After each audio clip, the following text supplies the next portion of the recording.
Hallo's, du. Was Fata Morgana, du.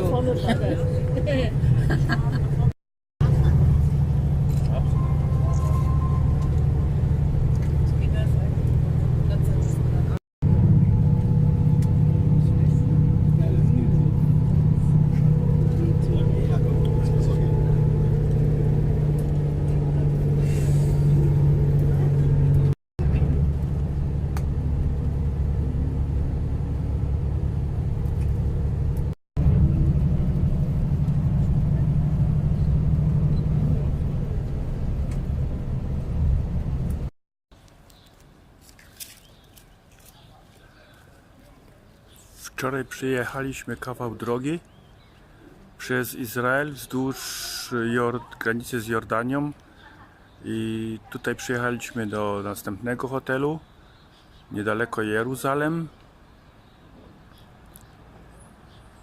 Jest to taka miejscowość, która jest na pustyni, ale to jest duży przemysł na tej pustyni, fabryki, kopalnie różnych metali. I to wygląda nasze nowe miejsce w hotelu. Są takie porzucane małe domki po całym terenie, nie jako wielki budynek. Recepcja tam jest, gdzie ta babka wychodzi. No, pogoda ma być już z kolei czwarty dzień super, 25 stopni, widać niebo niebieskie. Od 7 do 9 mamy śniadanie, o 9 wyjeżdżamy. Jesteśmy bardzo blisko Morza Martwego. Jutro mamy iść się kąpać w Jeziorze Martwym. Jesteśmy w tym drugim hotelu.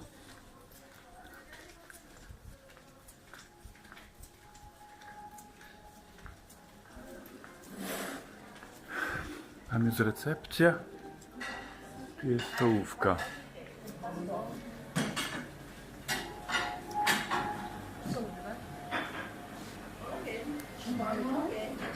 Von hier gekommen.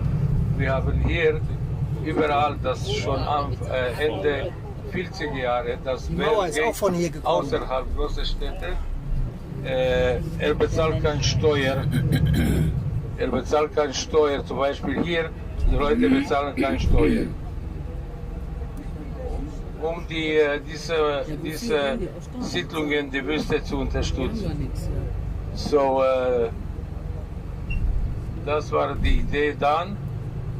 Und in Israel, die Steuern sind sehr hoch. So,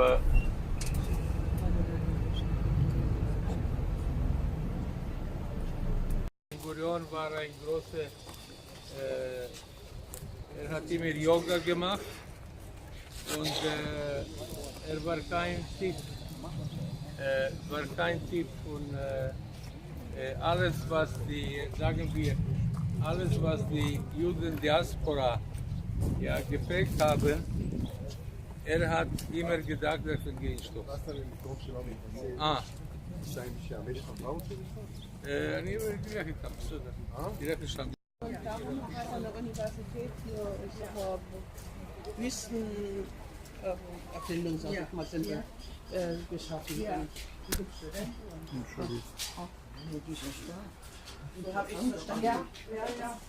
Ja, setzen Sie sich ein bisschen, dann werden Sie ein bisschen zurück zu der Schule. So, wir machen ein bisschen wie in der Schule.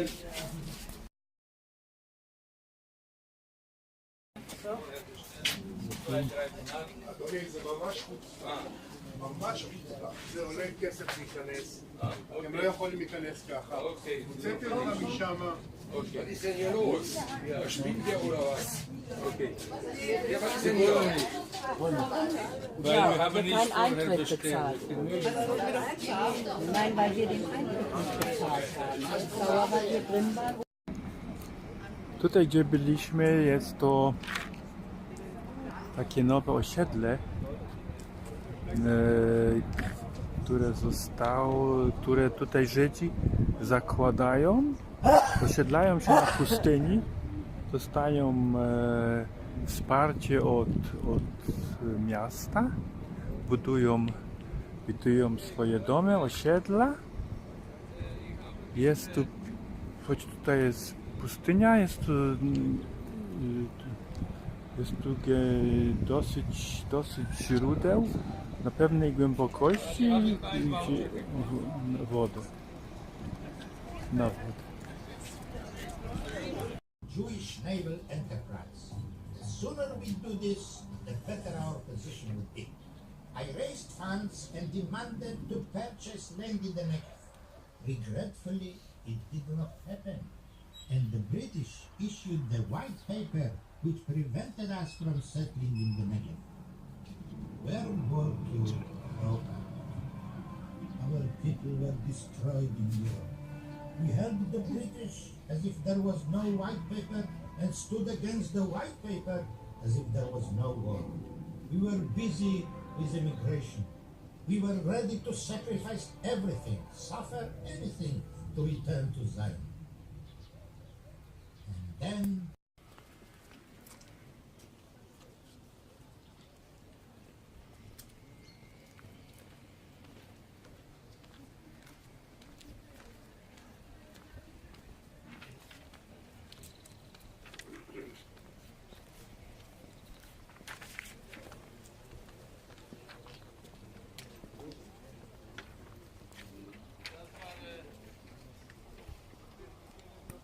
Frau.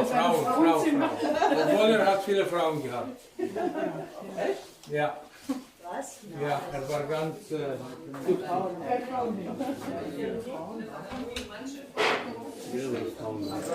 Das sagt er? Das glaube ich nicht. Und da hat er gesessen. Pipi gemacht. Ja. So war es.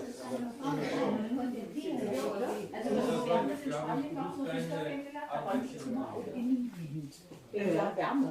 Ja, das ist ja hier auch so. Das sind zwei Balletten.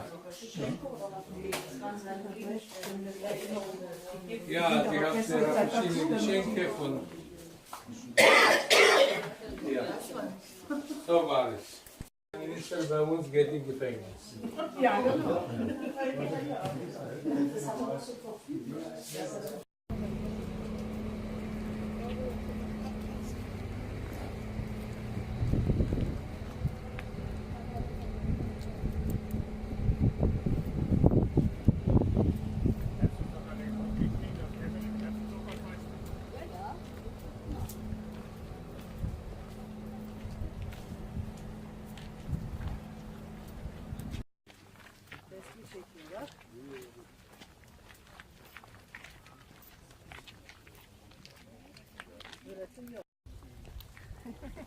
Ja, das sind doch mal 3 schöne Spiele, die spielen jeden Jahr, ne?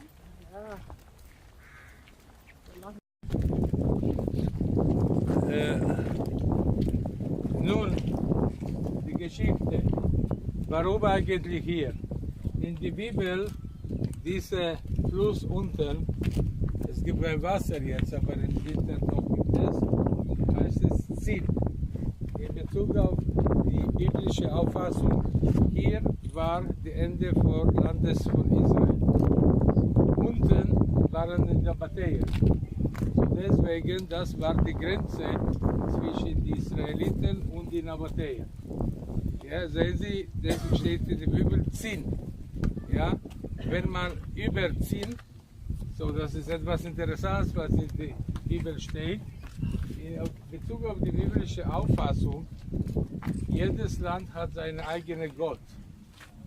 So ungefähr wie würde verschiedene Teile von dem Alten Testament, die biblische Testament, interpretiert. Wer geht über diesen Zinnfluss, dann Gott hilft ihm nicht mehr, weil dort gibt es andere Götter. So war es, das ist die biblische Auffassung. Nur später in Babylon, sie haben Gott als universaler Gott entwickelt. Das heißt im Jahre, das später in 500 Jahre vor Christus.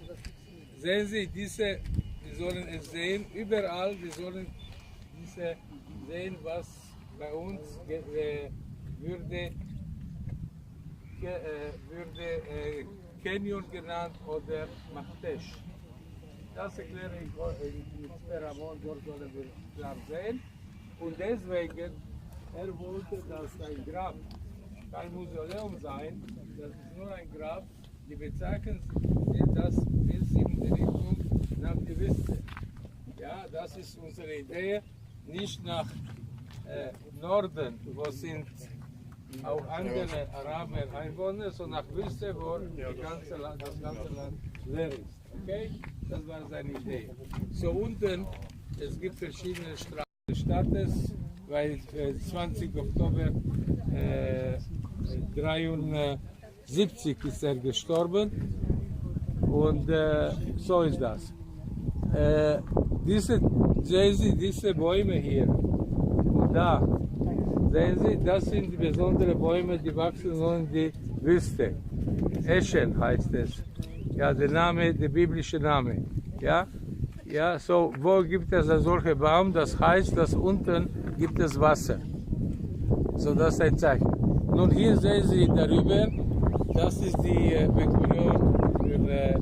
Ben-Gurion Akademie für Wüstenkunde. Und auch, es gibt hier eine große Schule auch für Wüstenkunde. Große Schule, Gymnasium eigentlich. Und deswegen gibt es, aber jetzt heutzutage, man kann sich ein Stück Land einkaufen und so, wie kann sie sein Haus bauen. Viele Leute, die glauben in die neue Religion, die ökologische Religion, dann kommen zu diesen Orten. Sehen Sie, immer gibt es frische Luft, ganz sauber, keine Industrie, so das ist der Grund, warum die Leute hier kommen. In die Wüste nehmen wir einen Stein und setzen sich auf den Grab. Das ist die Tradition. Überall.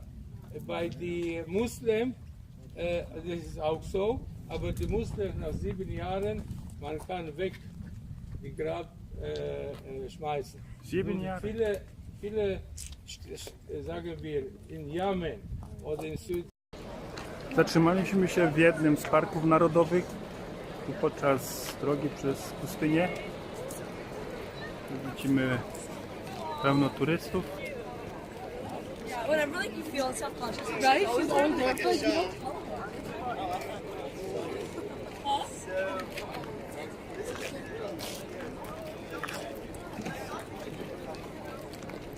No i teraz pójdziemy piechotą gdzieś około 2-3 km zobaczyć.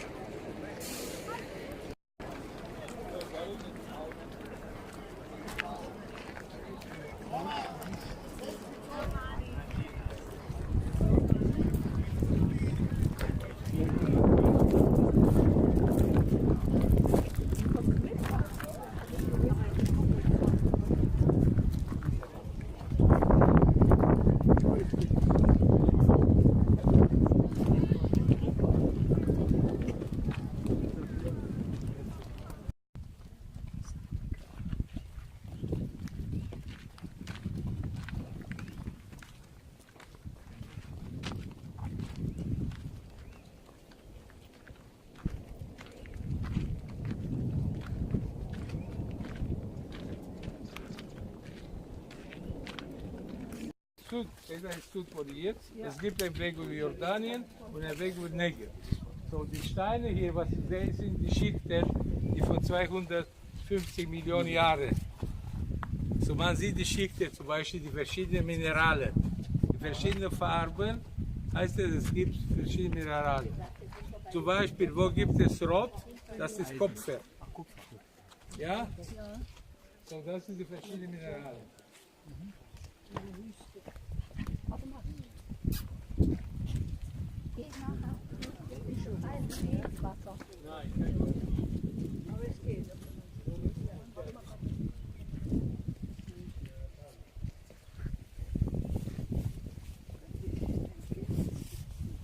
Kommt doch schon wieder mit dem Stock,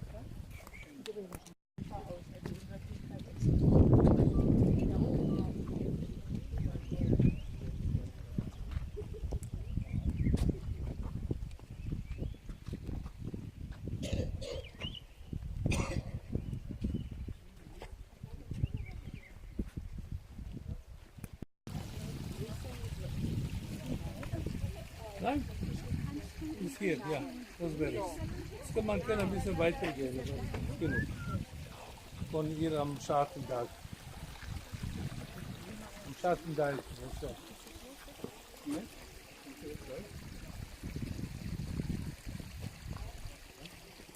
Kommen wir hier am Wickler. Ja, jetzt ist es raus. So. Bis zum Loch.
Das ist immer Wasser.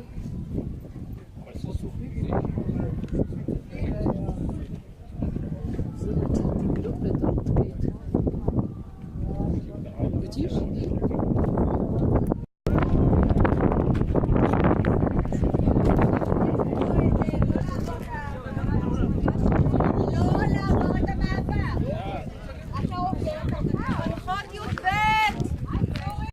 Diese Canyon, ja, man kann von der Basis hier von 250 Millionen Jahren bis heutzutage. Okay? Unten sehen Sie den Weg, geht unten Süd bis Elat. Das ist südliche Punkt von Israel. Ja? Warum Sie dachten, dass man hier ein sehen Sie unten diese schwarze Fläche. So, Sie dachten, das ist nicht so. Da sehen Sie verschiedene.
The city of Avdat watches from on high over the desert road, linking the Arabian Peninsula and Petra in Transjordan to the port cities of the Mediterranean. The ruins of Avdat, named after the Nabatean king Oboda, attest to its magnificent past. They are a window onto a unique continuity of time periods, royalty, and religions. Over the centuries, as the city flourished, it became renowned in the history of the ancient desert. Avdat was established in the 3rd century BCE as a way station in the heart of the Negev highlands. Great Nabatean camel caravans from Arabia stopped here, bearing their cargoes of perfumes, spices, incense, and other costly goods. At that time, those wandering Nabatean tribesmen were among the few who dared ply the dangerous routes across the arid expanses. This road, 2,400 kilometers long, which existed from the 3rd century BCE to the 4th century CE, eventually became known as the incense route. The Nabateans were originally tent dwellers, constantly on the move.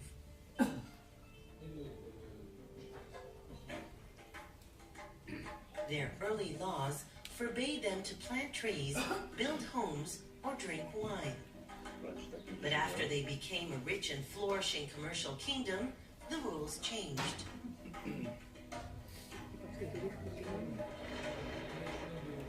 The Nabateans learned to channel rain and floodwater into plastered cisterns, which they hid well from the prying eyes of strangers.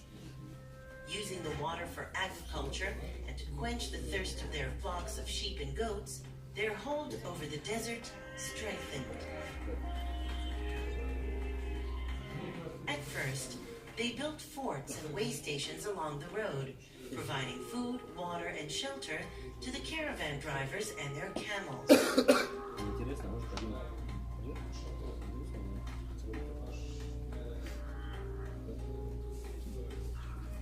Over the years, these way stations became cities like Ovdat, one of the most important stops on the incense route. Thus, from a hodgepodge of wandering tribes, the Nabateans became a powerful, wealthy, and united people led by a king from his capital, Petra. In 106 CE, the Nabatean kingdom was annexed to the Roman Empire. The change did no harm to its thriving cities. At this time, milestones were set up along the road to mark it for the caravans. Settlement in the Negev reached its greatest prosperity during the Byzantine period.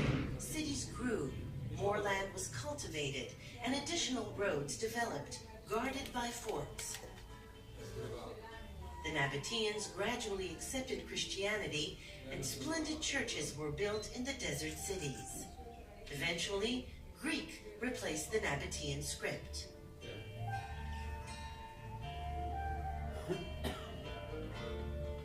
The UNESCO World Heritage Committee has recognized the historical importance of the incense route and the desert cities of the Negev that grew up along it.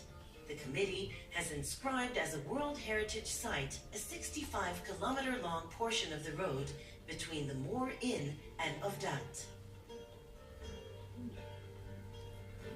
Most of this segment of the road, which is open to visitors, passes through the Matzok Hatzinim Desert Nature Reserve.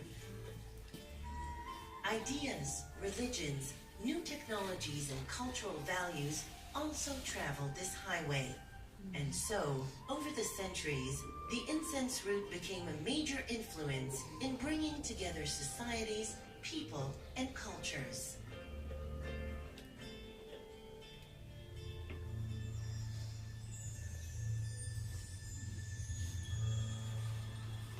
Most of Ovdat's impressive sites are on the city's Acropolis, about 650 meters above sea level and 80 meters above the valley below. On a tour of Ovdat, visitors learn about the lifestyle of its inhabitants and how a vibrant city could flourish even in the heart of the desert.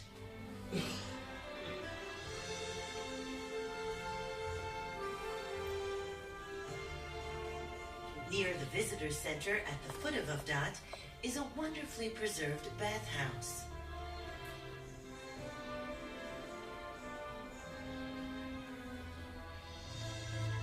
On the way up the mountain to the south is a 3rd century CE Roman burial cave. On top, at the southern end of the city, is the lone Roman villa, commanding a view of the Byzantine agriculture areas. At the city's entrance is the Roman watchtower with its unusual architecture and a lintel bearing an inscription dating from 294 CE. At the foot of the tower is the Byzantine residential quarter, first inhabited during the Roman period.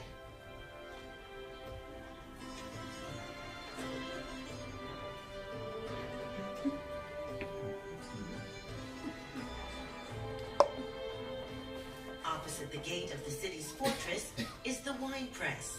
The press is often used to make wine in the ancient style. Avdat has 5 such presses, attesting to a thriving winemaking industry in the Byzantine period.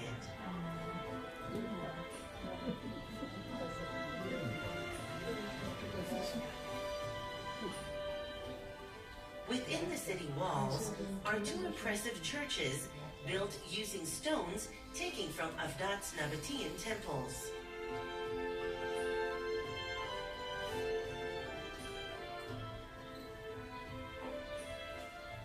The lookout platform at the northwestern end of the city stands over the ruins of the Nabatean temple.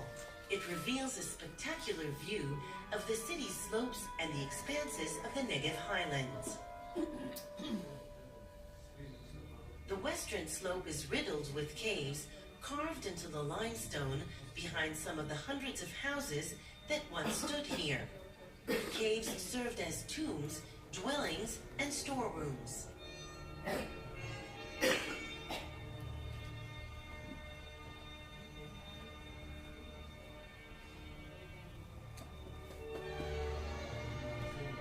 Avdat was abandoned, followed an earthquake at the beginning of the 7th century CE.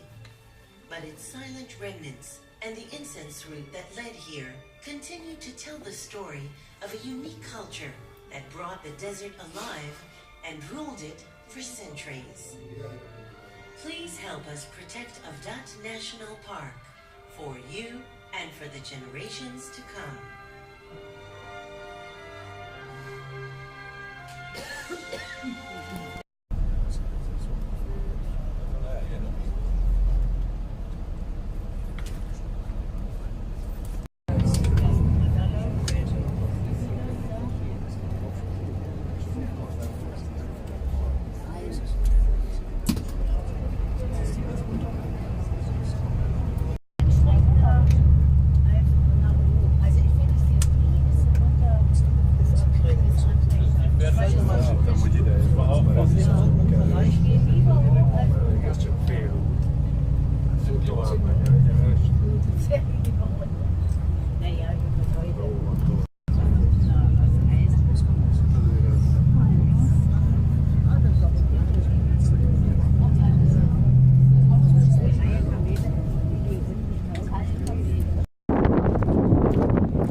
Drei waren viele Generationen. Warum eigentlich? War auch da auf in der nabatäischen Sprache, das ist ein Gott. So, der König war wie ein Gott, ja ungefähr. Sie haben die erste Sprache war Kanaanitische, das uralte Hebräisch, das war 1500 vor Jesus. Und sie waren alle in dieser Gegend, sie haben keine schriftlich, kein Alphabet, kein Schrift und nichts. So, das wird alles, was wir wissen, ist nur in Bezug auf Carbon 18. Carbon 18, das ist in der Archäologie.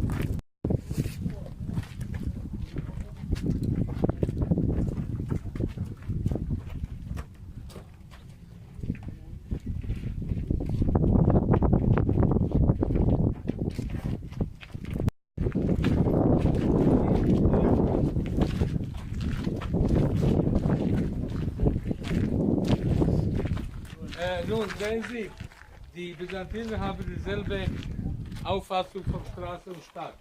Das war die Cardo. Cardo war immer die Hauptstraße bei den Römern. So wir sollen in Jerusalem sehen, im Tempelmodell, sehen Sie da oben, dort waren immer Geschäfte. So war es damals über diese Vogel. So war es. Und hier waren die Häuser. Ja, Kardo war die Hauptstraße, die reichen Leute waren hier auf der Hauptstraße gewesen waren. Und das ist die Hauptstraße.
Wie Sie spüren, weil vor 2 Wochen war kein Vögel.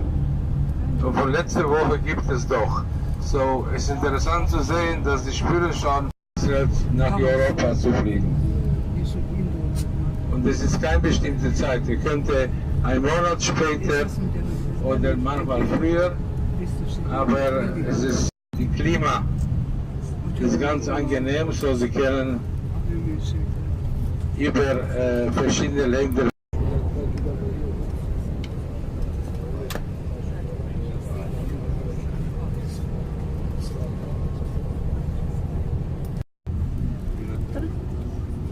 Teil nach Norden.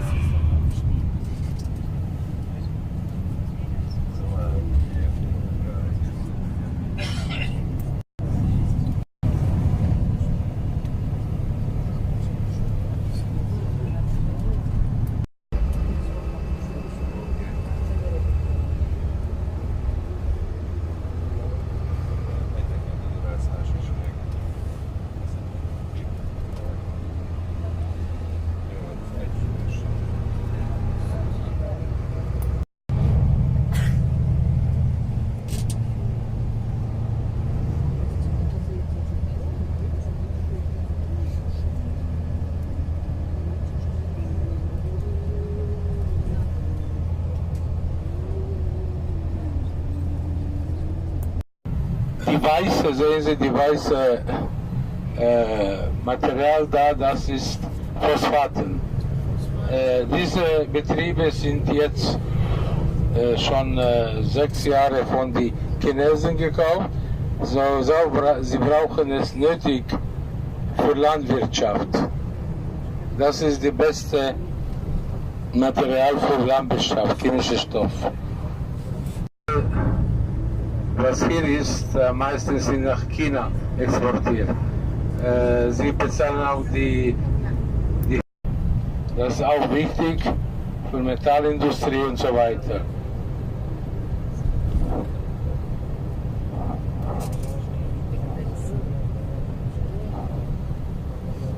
So, das sind die Saddam chemisches Betriebe, so wurde es auf Hebräisch genannt. Seid ihr mit Zug nach Norden, nach Ashdod, der andere große Hafen von Israel. Der Weizmann Beide waren einer aus Polen, aus Russland. Sie haben diese Betriebe schon in den 20er Jahren gegründet. Auf der anderen Seite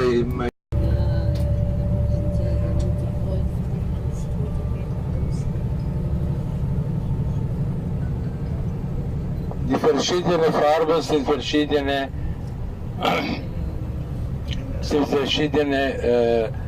Grundstoff. Die größte sehen Sie, die weiße sind die Phosphaten. Das ist sie haben den größten Bedarf.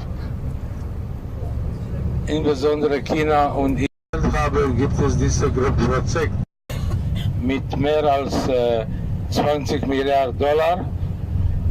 Es wurde Arbeit zu viele tausende Flüchtlinge in Jordanien geben und das soll über auf die jordanische Seite, sehen Sie die andere Seite, die Gebirge, da ist Jordanien und sie sollen Wasser von Rotem Meer zu Toten Meer. Die Betriebe angefangen sind.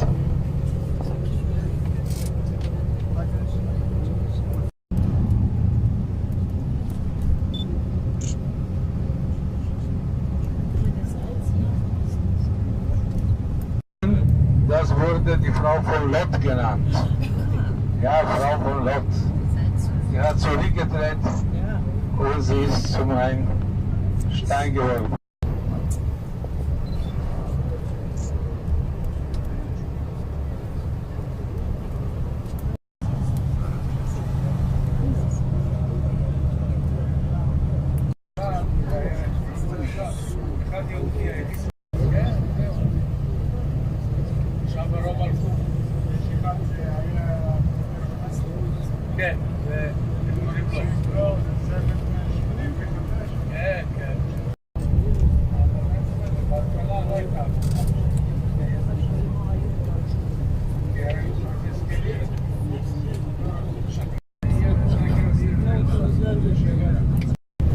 So heißt dieser Kurort.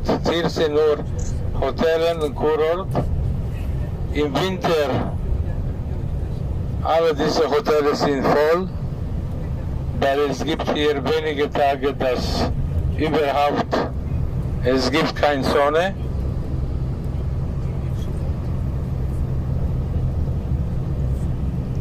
So,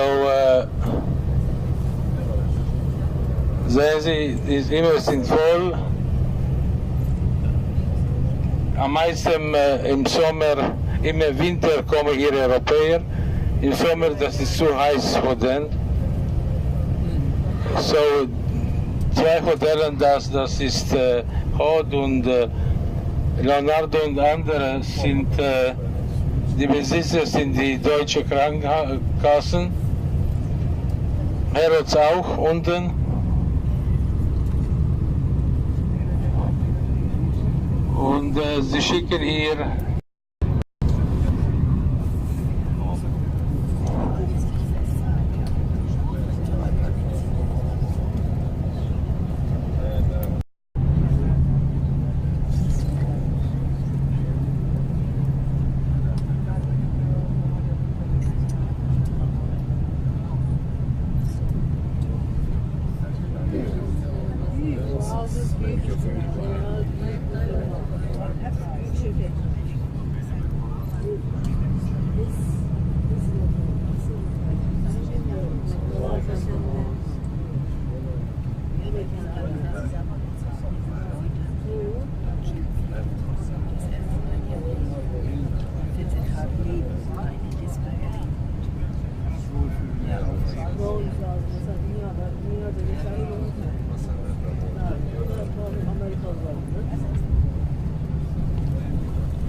Also an historic episode that the talented historian and writer Josephus Flavius wrote about almost 2,000 years ago.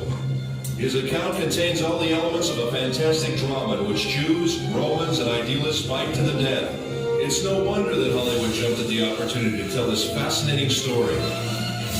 With an impressive set and thousands of extras, they created a colossal film featuring the rebel leader Eleazar, son of Yair, and the Roman commander Flavius Silva in the leading roles. However, in the movie, unlike real life, no one really deals with the dilemmas or personal struggles, and certainly not with the more problematic aspects of the story. Then where should we start our story? We could start with the Hasmoneans, who were the first to discover the advantages of this isolated cliff in the heart of the desert.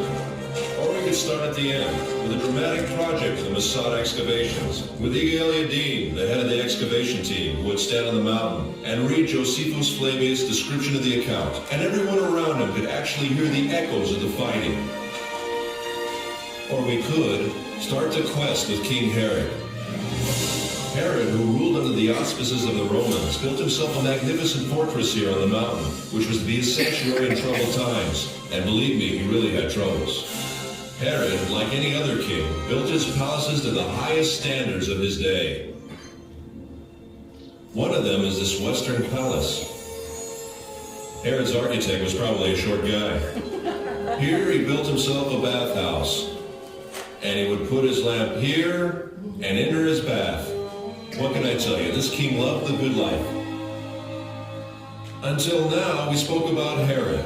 It wasn't the splendor of Herod's style that made Masada what it is today.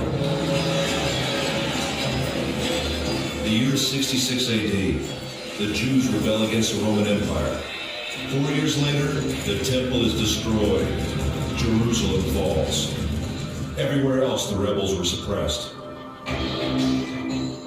Masada is the last stronghold where there are still Jewish rebels. And believe me, they didn't need Herod's palaces. The rooms in the wall were divided and used as living quarters. They lived from food in the storerooms, and they drank water from the cisterns, kindly left behind by Herod long ago. Right from the beginning of the excavations, signs of the rebels were found elsewhere, in the palaces, in the ritual baths, and in particular in the wall. The deepest experience I went through in Masada was when they found in this particular room the first piece of scroll. To see Hebrew letters coming out of the ground, the same letters which are used until today. Later, more fragments of scrolls were found. One I found with my own hands, but the first experience is unforgettable. Throughout the revolt, groups of refugees sought asylum on the mountain. About 1,000 rebels gathered at this fortress in the heart of the wilderness. In 73 AD, the Romans' 10th Legion arrived with thousands of armed soldiers who deployed themselves around the mountain. An enormous war machine. And the movies do it best, after the Romans, of course. The Romans built an attack ramp. The besieged rebels rolled stones down it. The Romans lift a tower to the top of the ramp, equipped with a battering ram to smash the wall. The besieged erect a wood and earthen wall to sustain the blows of the battering ram. The Romans burn it, but the wind almost burns their own tower. Then the wind veering as if by divine providence to the south. blowing with full force in the opposite direction, flung flames against the wall, which now was all ablaze. And in the evening, when the wall was burnt and breached, the Roman army returned to its camps, assured that the whole affair would be over by morning. But Eleazar had ideas of his own. This is it, the last night. My friends, we've reached the climax of the drama. However, unlike the movie, here apparently the events actually took place. And here at Masada, men with families were forced to decide slavery or death. Eleazar had no doubts, but he had yet to convince his comrades in arms. Ladies and gentlemen, the speech of Eleazar.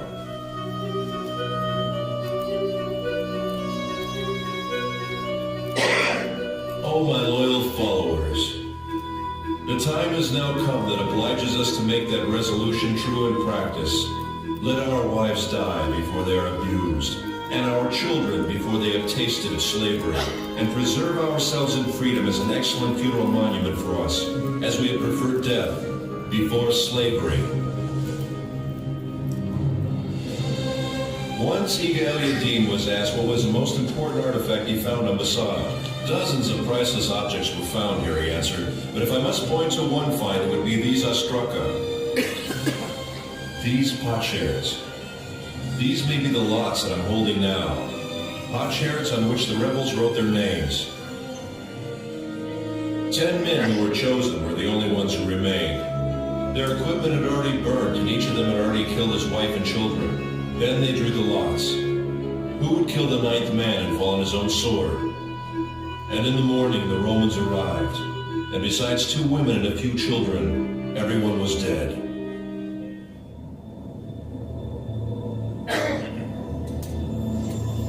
After the drama came silence. The silence was broken in the 5th century for nearly 200 years by a community of Byzantine monks.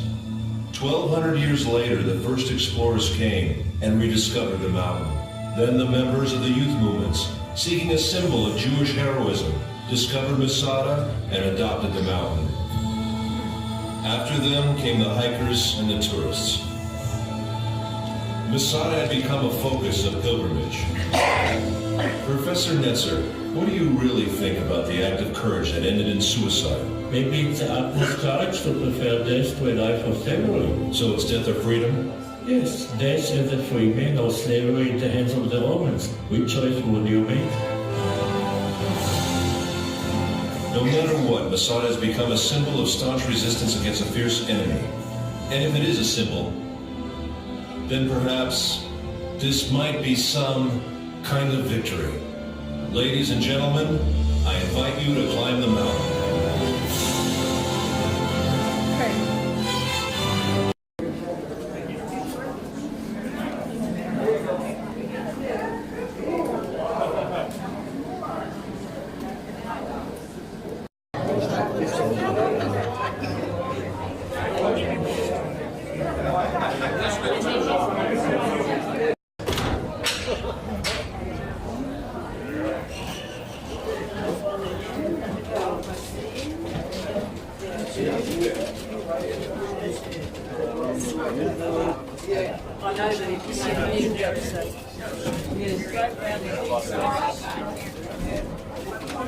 Mind the gap.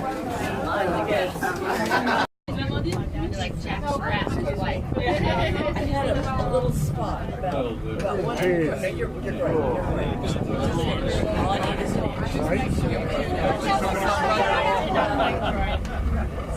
I'm looking down.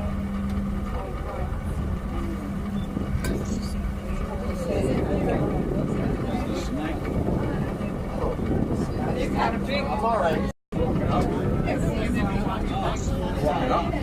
I didn't get it in time. There's somebody climbing. Oh yeah, the people are climbing. See behind this guy's Yeah, Yeah, right. I climbed down.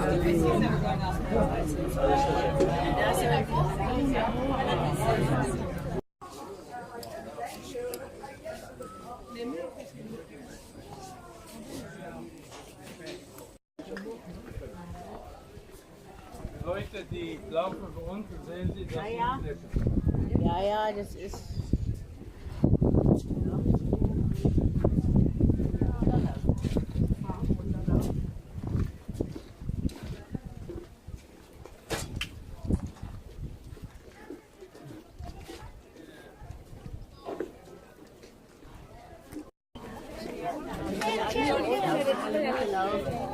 Die täuschen ganz schön alle.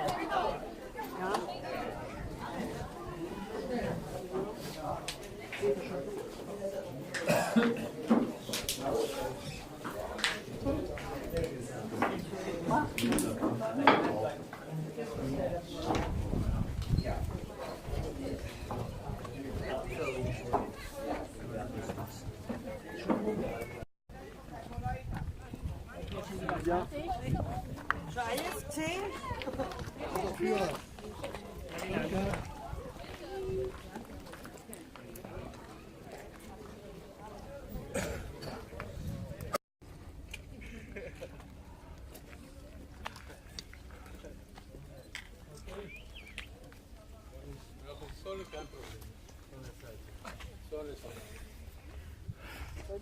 Okay. Kommen Sie alle hier. Wir befinden uns am Masada. Masada wurde von Herod der Große gebaut. Es dauerte für ihn damals 3 Jahre, diese ganze Festung zu bauen. Das ist kein Projektor heutzutage, das dann solche Sachen machen könnte.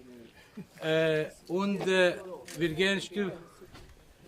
Hier zum Beispiel, Sie haben die Steine von alle diese Gebäude gemacht. Steine wurden von hier.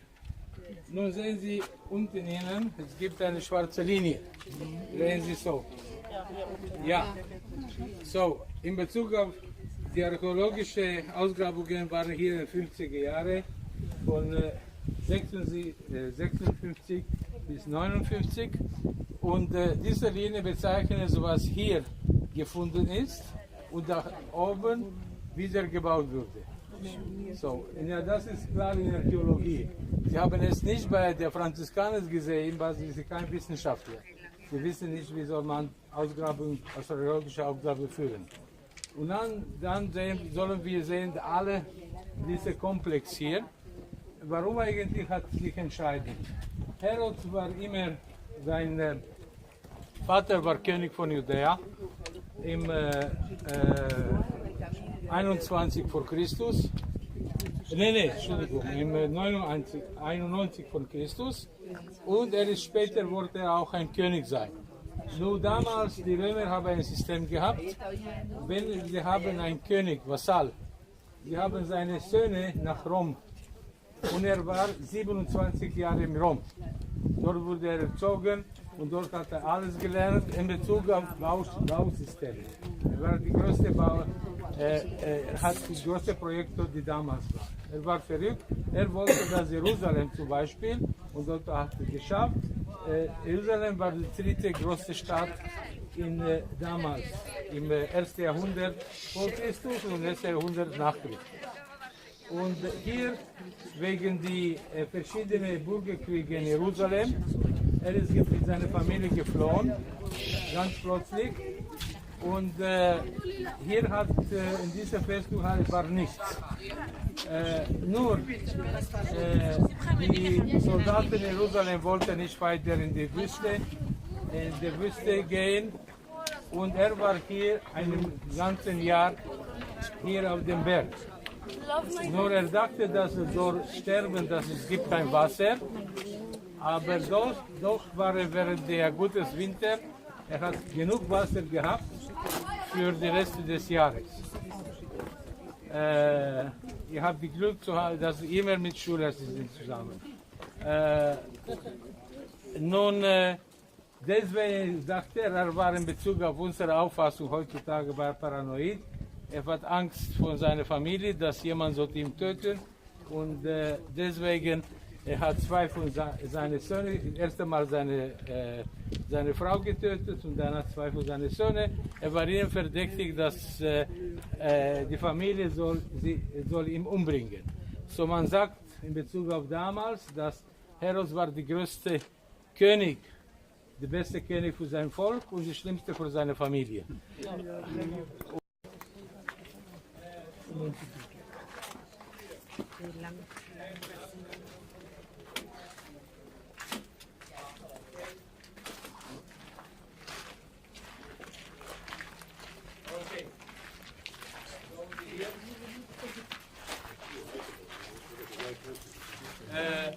Nun können Sie drin gehen und dann erzähle ich euch, was zu sehen. Hier war der Kommandant, hier war kein Palast, hier war sein Dienstzimmer und dort war sein Privatzimmer. Okay, sehen Sie, die Linie sehen Sie, das ist ziemlich hoch. So interessant ist zu sehen, wie hat jemand damals gebaut.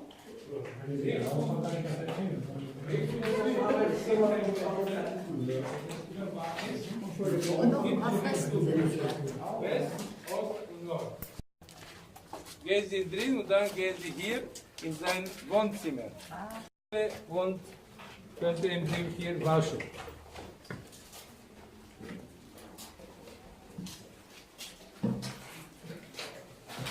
Ist das noch gelernt, diese Farbe? Nachgebaut. Ja. Genau.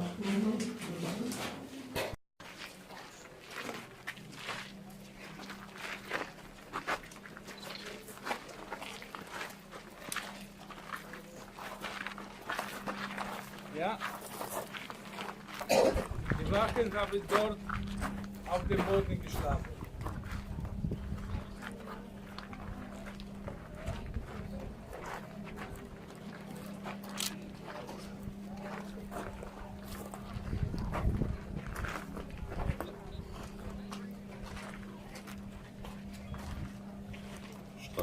Waren die andere, sagen wir die Offiziere und so weiter.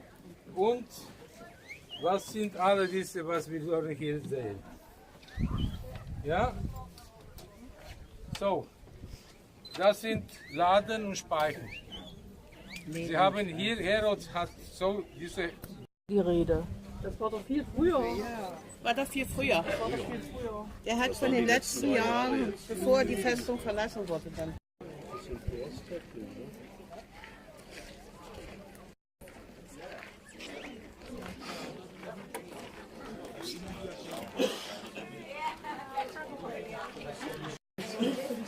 Nur von mir, muss ich nicht mal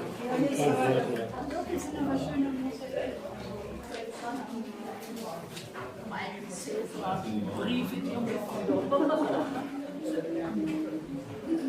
Brieftauben, ja.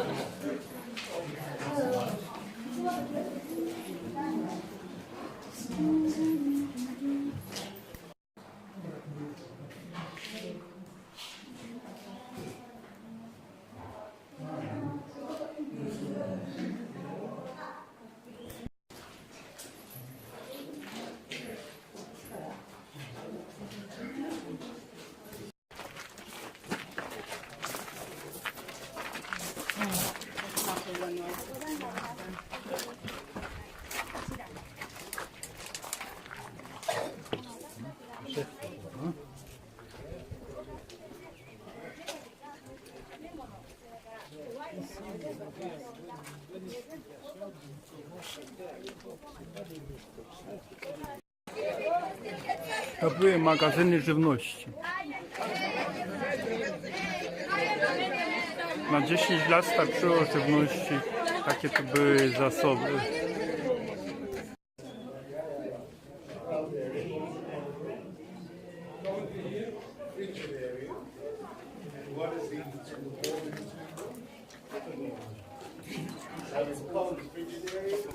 Weil das ist ein römischer Bad zusammen mit einem jüdischen Bad. Okay, was ist hier?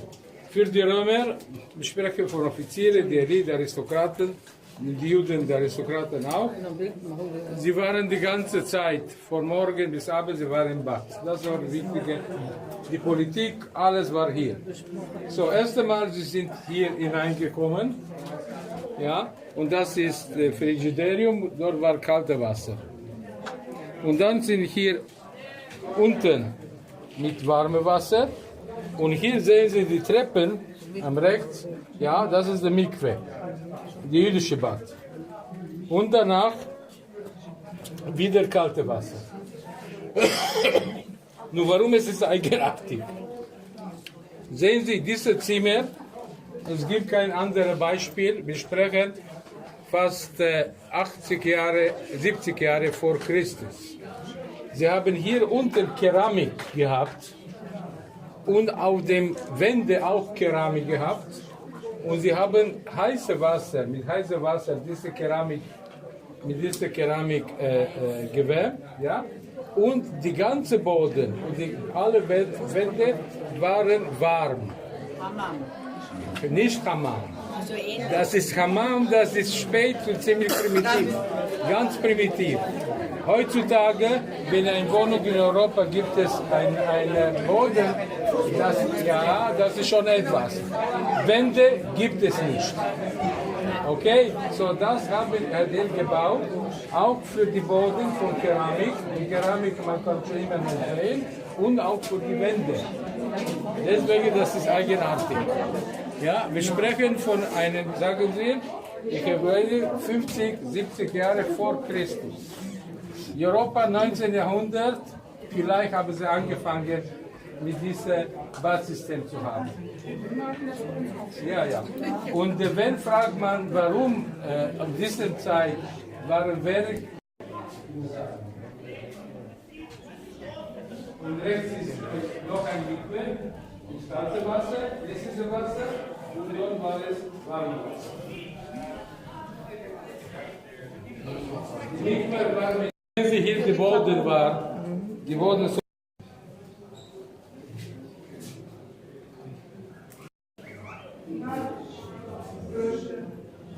Zweite Stufe für die Wände, sehen Sie die Wände, gibt es auch Keramik. Die zum Teil habe ich es renoviert, so waren die ganzen Wände. Ja, mit Keramik, mit heißem Wasser. Ja, das ist Keramik, alles war in Keramik. Und die ganze, sehen Sie, wie hoch es ist. Ja, so war damals auch die, sehen Sie, die Linie geht ganz hoch. So gibt es immer frische Luft von draußen. Und hier unten, man schwitzt. Ja, und dann ist die komplette Phase. War kein Problem. Es war keine Arbeitsvereinigung, nichts.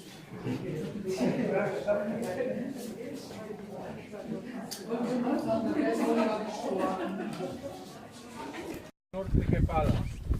Nördliche Pala, sehen Sie, das ist da unten. Ich zeige euch später die Treppen, wie die Treppen, wo die Sklaven haben Herods unten hier mitgebracht. Ja? Dort hatte seine eigene Palas mit Bad und alles. Ja? Warum hier? Das ist Nord. Von dieser Richtung, niemand könnte es hier kommen. Ja? Eigentlich die Römer später, die sollen es, ich zeige euch, wo sollen wir laufen an diesem heißen Tag in Bezug auf euer Programm, hochlaufen. Dort war die Leute sind die Römer sind von die westlichen Seite nach oben gekommen, okay? Das ist Nord. So, jetzt können wir ein bisschen sehen über die Wassersysteme überall in der Wüste. Sehen Sie alle diese weiße Strecke da? Das sind die Wasser, die in Hebron, Jerusalem. Ja? Die Wasser im Winter sind immer von dieser Seite unten gekommen, bis zu dort See. So, das war das System. Wir dachten daran, wie können Sie und so weiter. Aber sehen Sie, wo es gibt grüne Bäume, kleine Bäume und so weiter, das heißt, dass dort gibt es Wasser. Okay? So, das haben wir in Nabatäen erkannt.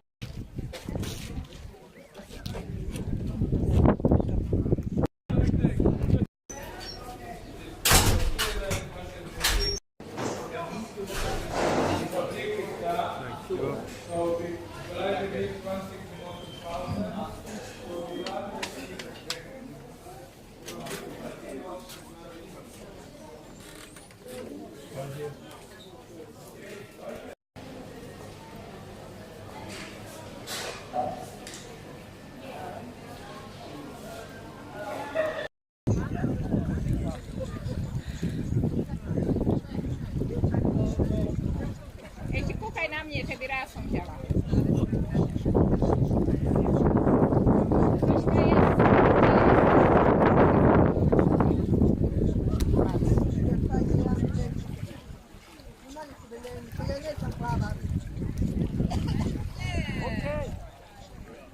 wyłączyć?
Jetzt gibt er mal an.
Der freut sich wie verrückt. Wacek im Toten Meer. Martwe Morze. Sie können das anholen, ne?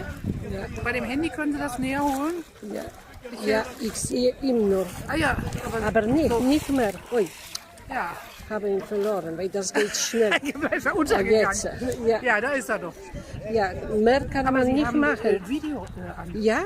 Ja. Der möchte Video. Ach so, dann ist er gut. Dann hört er jetzt meine Stimme die ganze Zeit. Ja.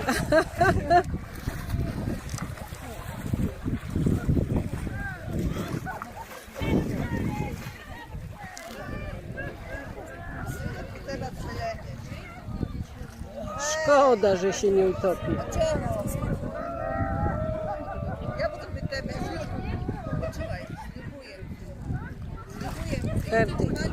Komm runter! To jest plaża nad Morzem Martwym.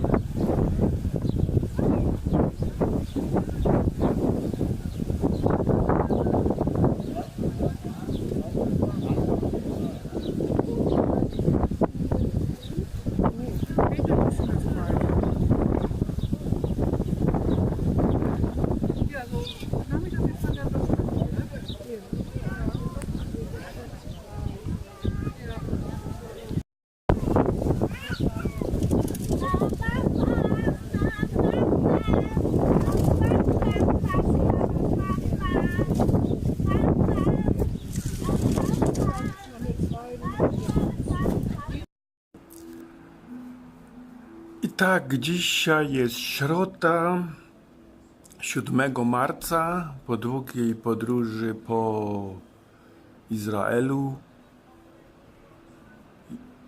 po jeździe przez pustynię z południa. Teraz przyjechaliśmy do Betlejem. Tak wygląda z naszego balkonu Betlejem.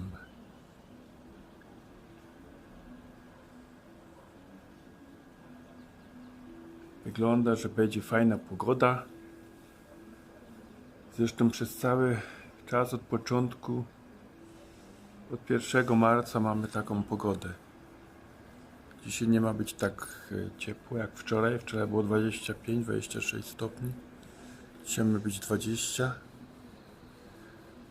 No i o 7 idziemy na śniadanie. I w tym hotelu jesteśmy tylko jeden dzień. I jedziemy do Betlejem.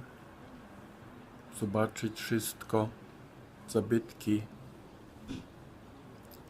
Co jest najważniejsze do zobaczenia i jedziemy kierunek Jeruzalem. W Jeruzalem będziemy trochę dłużej, prawdopodobnie 3 dni.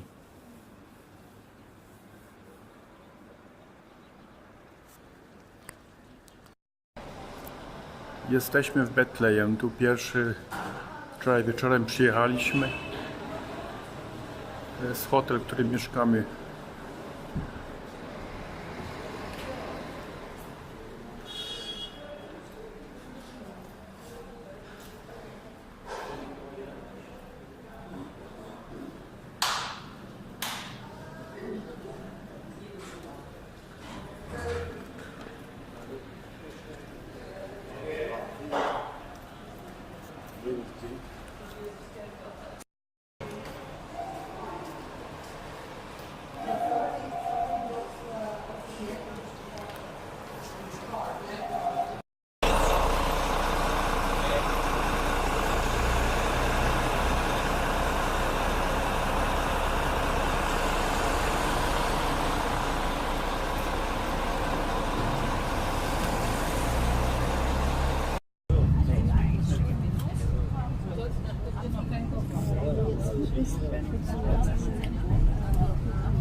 Rechts, das ist das größte Ministerium, das Finanzministerium. Und wir gehen da oben.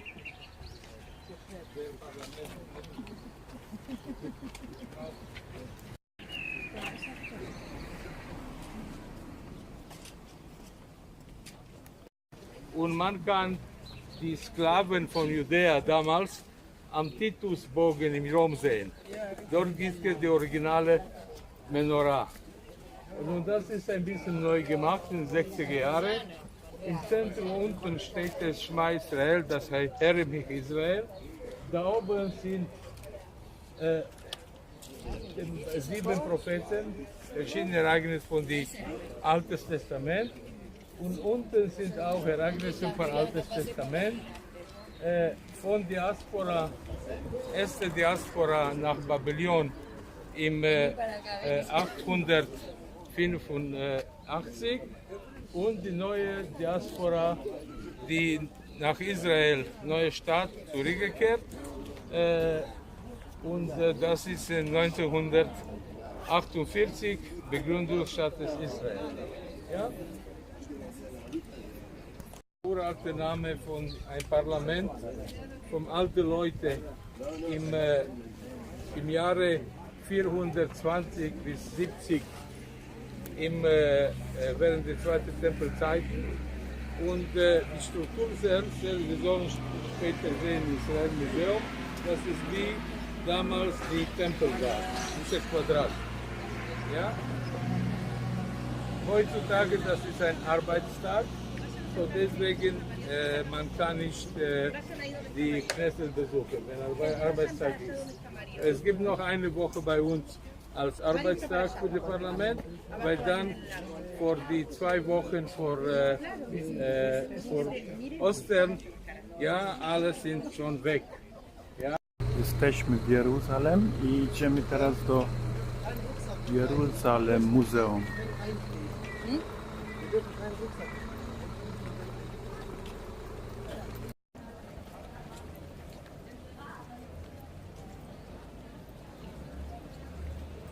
Hier unten sind Toilette und die Cafeteria, ja? Ich warte auf euch hier unten, ja? So, jetzt ist es Viertel nach 10, so um 11, sagen wir 11:30, 11:30, halb 2. Wie in Berlin die deutsche Geschichte, Deutsche Museum, okay, Jüdische Museum, das ist hier, wir sind hier. Dort sehen Sie, das ist ein Denkmal, die normalerweise die Politiker kommen. Es gibt Feuer und so, das Politiker. Eigentlich das ganze Museum ist diese, sehen Sie, dieses Gebäude, das ist Zentrum.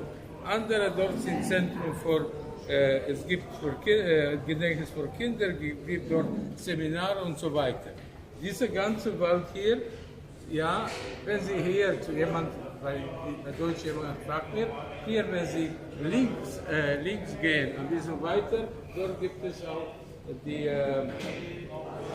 Bäume von den Leuten, die haben Juden gerettet. Ja? Ja? Und die ganze Reihe hier, die Bäume.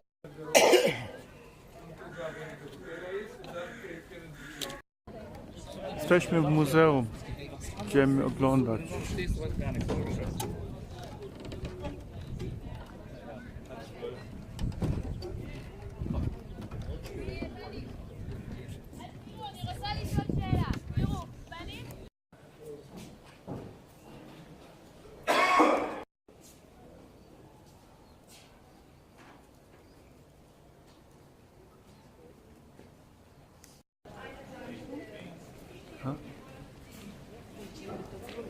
I z powrotem. Tam byliśmy w Muzeum Holokaust w Jerozolimie. Teraz przyjechaliśmy do Muzeum Izraelskiego Muzeum, największego muzeum. Po drugiej stronie naprzeciwko widzimy Uniwersytet w Jerozolimie.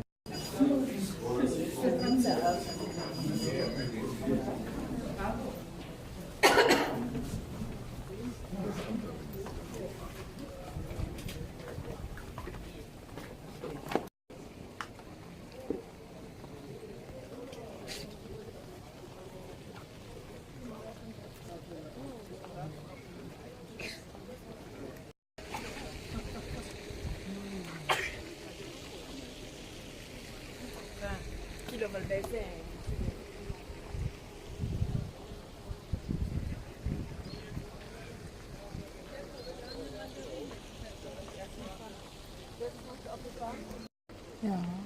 Nun, wie war es? Wir gehen dann nach unten und dann sehen. Auf der linken Seite sehen Sie diese kleinen Häuser. Dort war die älteste Stadt der Stadt von David genannt. Aber nur die Juden, die Israeliten eigentlich. Juden, eigentlich was ist der Unterschied? Jude ist ein neuer Name, die wurde in Babylon, das heißt Jahre 500, 600 nach Christus. Damals wurden alle Israeliten genannt. Ja, die Juden, der Name ist in Diaspora. Okay, auf der rechten Seite sehen Sie 4 Türme. Ja, dort ist Antonia-Festung. Existiert nicht mehr. Die Muslimen haben es ganz zerstört und sie haben dort eine muslimische Schule gebaut. So, dort in Antonia-Festung am rechts, diese 4 Türme, dort war Pontius Pilatus. Ja, und dort hat Jesus ist vor Pontius Pilatus gekommen. Diese 4 Türme, die Antonia-Festung. Hier sehen Sie unten, wir sollen unten gehen, ein kleines Tor. Das war nur für die Priester. Ganz umgekehrt. Salomon hat die erste Tempel gebaut, aber gleichzeitig er hat viele Tempel für alle seine Frauen gebaut, alle möglichen Religionen, die damals in Nahen Ost gewesen waren. So sehen Sie, auf der linken Seite war ein Tempel, war ein Amphitheater und wir sollen auf der anderen Seite sehen, was war. So die damalige israelitische Aristokratie war hier auf der rechten Seite nach oben. Okay? Nur noch ein Fehler, die gemacht wurde, nur die israelische Archäologe hat gefunden, man dachte, das gab es nur eine Mauer. Die Klagemauer, eigentlich sehen Sie hier in Front von uns, wir sind in die östliche Seite und die Klagemauer ist an westliche Seite, auf der anderen Seite. Wenn wir auf der anderen Seite sein sollen, dann zeige ich die Via Dolorosa und Jesus Weg von Antonia Festung bis zu Golgotha. Okay? Man soll es unten sehen. So, links waren viele Tempel, die israelitische Aristokratie. Auf der anderen Seite es gibt noch zweite Mauer und dritte Mauer. Ja? Das war keine einzige Mauer, es waren drei Mauern. Okay? So, auf der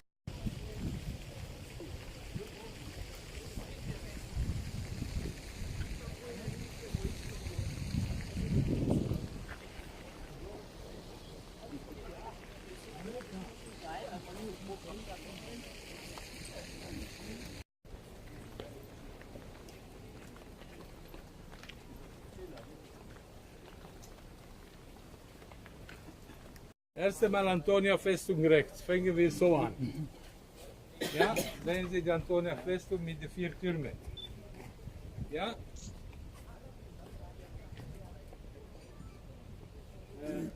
Nun, Herod hat diese Festung gebaut, dort waren nur römische Soldaten. Ja? Und damit hat er die ganze Tempelberg überwacht.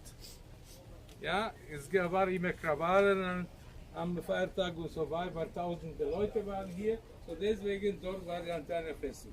So jeder damalige israelitische jüdische Feiertag, der Gouverneur oder der Protektor, so sagte man, diese Stufe hier, dort waren die Priester. Nun, wir sollen morgen sehen, wir machen die ganze Weg, die Kreuzweg von Grabeskirche bis die Tempelberg. Wir können nicht am Tempelberg gehen, weil nur die Muslimen dürfen. Ja, die alle anderen dürfen 3 Stunden pro Tag, 4 Tage pro Woche. Und hier unten war Gethsemane. Ja, der letzte Mal Nacht, wir sollen dahin sehen. Ja? So, Gethsemane, wir sollen von Gethsemane sehen und später machen wir den Jesusweg zurück, ja, zu Zionberg, wo die Konakulum ist. Konakulum, letztem Abendbrot. Okay? Ich sage mal, nur sehen Sie, das ist hier Gebenom, hier diese Tal heißt es, unten hier, man sieht keine, das ist Gethsemane, auf der anderen Seite ist Zionberg, wo der letzte Abendbrot war und die Klagemauer ist da. Okay, gehen wir hier von hier. Man kann die Heilige Woche, Jesusweg in Jerusalem sehen. Okay, kommen Sie hier bitte. Es geht schneller. Es ist ziemlich heiß, aber es ist nicht wie im Sommer. Kannst du diese Okay, so, Jesus ist von hier unten, war ein Tor. Okay, er ist zu diesem Stadtviertel gekommen, weil hier waren die armen Leute. So, in der Bibel steht es, dass er ist hier, sehen Sie, diese Promenade, wo alle Geschäfte waren. Ja, was für Geschäfte? Erst einmal, jede Person sollte hier in dieses großes Bad dahin baden. Sonst könnte er nicht weiterlaufen. Sehen Sie, Zentrum. Ja, dann, er ist über diese Promenade. Wozu? Zum Beispiel, eine Frau hat ein gesundes Kind bekommen und sie wollte damit Gott danken. Ja? So, sie ist hier, sie war eine Frau, eine arme Frau. So, sie hat hier unten, sehen Sie, die bei Geschäftsleute, sie hat eine Taube gekauft. Okay? Okay, so war der Weg, sehen Sie, da oben.